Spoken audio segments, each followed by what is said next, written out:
शासन निर्णय दिनांक 23 ऑगस्ट 2013 अन्वये महाराष्ट्र शासनाच्या वतीने MSEC अर्थात महाराष्ट्र राज्य परीक्षा परिषद पुणे यांच्यातर्फे 23 नोव्हेंबर 2025 रोजी TET अर्थात महाराष्ट्र शिक्षक पात्रता परीक्षा ही घेण्यात आली होती आणि त्याच परीक्षेचा निकाल परवा 16 जानेवारी 2026 रोजी प्रसिद्ध करण्यात आला। या अगोदरच महाराष्ट्र राज्य परीक्षा परिषदेकडून पेपर 1 आणि पेपर 2 ची फायनल आन्सर की विथ ऑल सजेशन्स दिनांक 12 जानेवारी रोजी प्रसिद्ध करण्यात आली होती। इथं एक सांगावं लागेल की 12 जानेवारीच्या अगोदर सुद्धा एक आन्सर की अंतरिम म्हणून आपण इंटरिम आन्सर की रिलीज करण्यात आली होती, पण त्यामध्ये सजेशन्स काही असतील तर ते मागवण्यात आले आणि त्यानुसारच ही फायनल आन्सर की 12 जानेवारी 2026 रोजी प्रसिद्ध करण्यात आली आणि याच फायनल आन्सर कीला प्रमाण मानून परवा 16 जानेवारी 2026 रोजी हा निकाल घोषित करण्यात आलेला दिसून येतो। मग बघा, माननीय आयुक्त महाराष्ट्र राज्य परीक्षा परिषदेतर्फे हा निकाल सांगताना अंतरिम निकाल हा शब्द वापरलेला दिसून येतो। याचा अर्थ इंटरिम रिझल्ट म्हणू आपण। त्याच्या मागचं कारण असं आहे की त्यांनी त्यांच्या प्रसिद्धीपत्रकात सुद्धा म्हटलेलं आहे की या उपर सुद्धा कोणाचं काही ऑब्जेक्शन काही हरकती असतील तर त्या पुढच्या 6 दिवसात म्हणजेच दिनांक 21 जानेवारी 2026 पर्यंत विहित नमुन्यात म्हणजे विथ स्पेसिफिक फॉर्मॅट ऑनलाईन पद्धतीने त्यांच्या वेबसाईटवरती भरावयाचा आहे। म्हणजे म्हणूनच याला अंतरिम निकाल, याचा अर्थ इंटरिम रिझल्ट असा शब्द वापरलेला दिसून येतो। असा हा इंटरिम रिझल्ट। बघा, ही TETची परीक्षा परवा जी झाली ती पेपर 1 आणि पेपर 2 अशा स्वरूपात घेण्यात आली।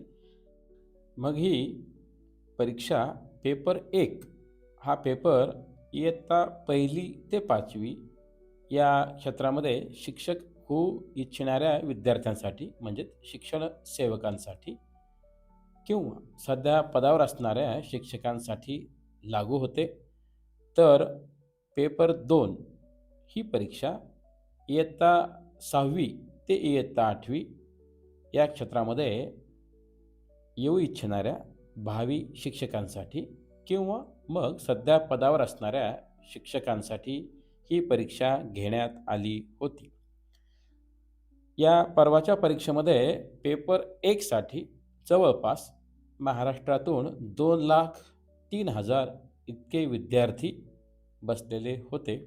तर पेपर 2 साठी 1,80,000 जवळपास इतके विद्यार्थी स्पर्धक म्हणून आपण फार तर या परीक्षेत बसलेले दिसून येतात। या परीक्षेचा मिनिमम क्वालिफाईंग क्रायटेरिया जर असेल तर तो ओपन कॅटेगरीसाठी म्हणजे मग तो सर्वसाधारण खुला वर्गासाठी 60% हा निर्धारित करण्यात आला आहे।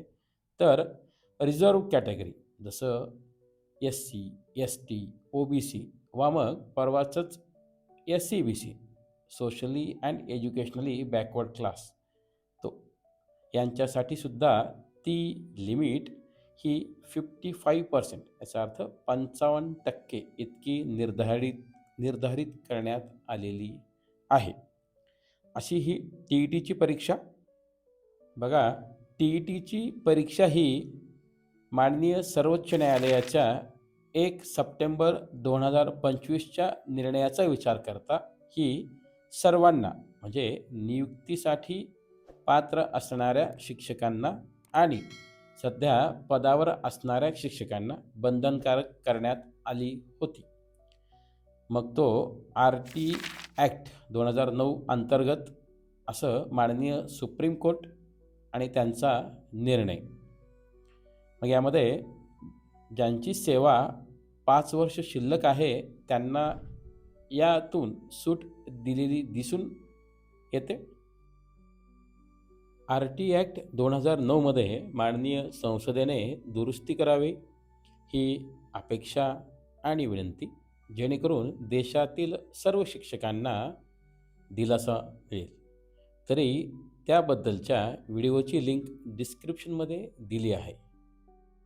तरी ज्या विद्यार्थ्यांच्या काही हरकती, ऑब्जेक्शन्स असतील त्यांनी मात्र लवकरात लवकर, याचा अर्थ 21 जानेवारी 2026च्या आत त्या रजिस्टर कराव्यात, जेणेकरून त्यांच्या हरकतींचं निराकरण योग्य पद्धतीनं करता येईल.